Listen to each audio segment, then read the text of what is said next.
اسلام آباد میں ہمارے جب جن دنوں میں میرا وہاں درس ہوا کرتا تھا تو میرے درس میں ایک بریلوی بھائی آیا کرتے تھے، پڑھے لکھے تھے. ہمارے درس میں لوگ اتنا عرصہ آتے رہتے ہیں، ان کو بیچاروں کو یہ نہیں پتہ چلتا اس کا فرقہ کون سا ہے. وہ کہتے ہیں وہ تو ہی مسلمان ہے. تو اسی لیے بات چلتی بھی، اور واقعی ہم مسلم ہیں. تو وہ بریلویوں کی مسجد میں اذان دیتے تھے.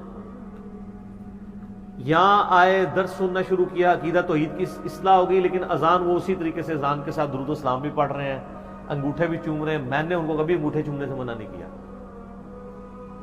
اچھا، کرتے کرتے نماز کا طریقہ ڈسکس ہوا، انہوں نے رفع الیدین بھی شروع کر دیا، انگوٹھے بھی چوم رہے ہیں، رفع الیدین بھی کر رہے ہیں، اذان کے ساتھ صلاۃ و سلام بھی پڑھ رہے ہیں. ٹھنڈی کر کے کھاؤ نا. ٹھیک ہے، میں نے نہیں ان کو کبھی کچھ کہا. اتنے عرصے کے بعد انہوں نے خود ہی پوچھ لیا کہ جی آپ لوگ انگوٹھے نہیں چومتے. تو میں نے کہا کہ نبی علیہ السلام نے تو درود شریف پڑھنے کا حکم دیا ہے. جامعہ ترمذی میں حدیث ہے مولا علی علیہ السلام سے کہ نبی علیہ السلام نے فرمایا کہ کنجوس ہے وہ شخص جس کے سامنے میرا ذکر ہو اور وہ مجھ پر درود نہ پڑھے. اللہم صلی علی محمد وعلی آل محمد. اور ترمذی اور حاکم میں ایک اور روایت ہے جس میں الفاظ ہیں کہ اس کی ناک خاک آلود ہو، وہ تباہ و برباد ہو جائے جس کے سامنے میرا ذکر ہو اور مجھ پر درود نہ پڑھے. اللہم صلی علی محمد وعلی آل محمد. تو میں نے کہا یہ حکم ہے، انگوٹھے چومنے والا کوئی معاملہ بھی موجود نہیں ہے کسی بھی حدیث کے اندر.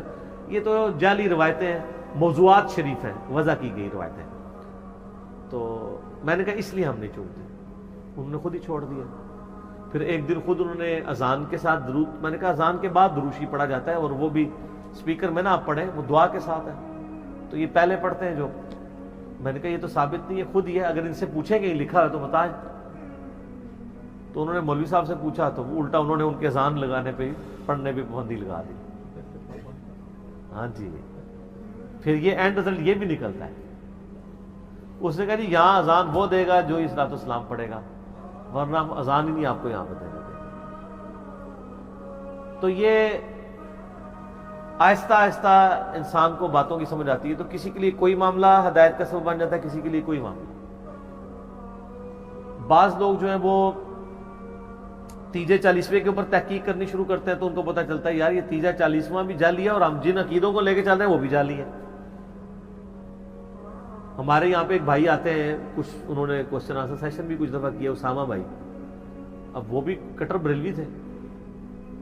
وہ حج پہ جانے لگے تو انہوں نے یوٹیوب پہ حج اور عمرے کا طریقہ لکھا تو میری ویڈیو کھل گئی. وہ انہوں نے دیکھی تو اس میں ظاہر ہے کہ ہم نے حج اور عمرے کے طریقے میں روزہ شریف کی حاضری کا طریقہ بھی بتایا ہے. اس میں نبی الاسلام کے بارے میں جو غلط عقائد ہیں ان کو بھی ہائی لائٹ کیا ہے، صحیح عقائد کو بھی ہائی لائٹ کیا. کرتے کرتے ایک لیکچر سے اللہ نے ان کو ہدایت دے دی. حج کے لیے ابھی کچھ مہینے باقی تھے، وہ لیکچر سنا، اس کے بعد نماز والا لیکچر سنا، نماز کا طریقہ سنت کے مطابق کر لیا جو بخاری مسلم میں لکھا ہے، عقیدے صحیح کر لیے. اور حج کرنے کے لیے جب گئے تو اللہ تعالیٰ نے سارے عقائد کی اصلاح کی ہوئی تھی.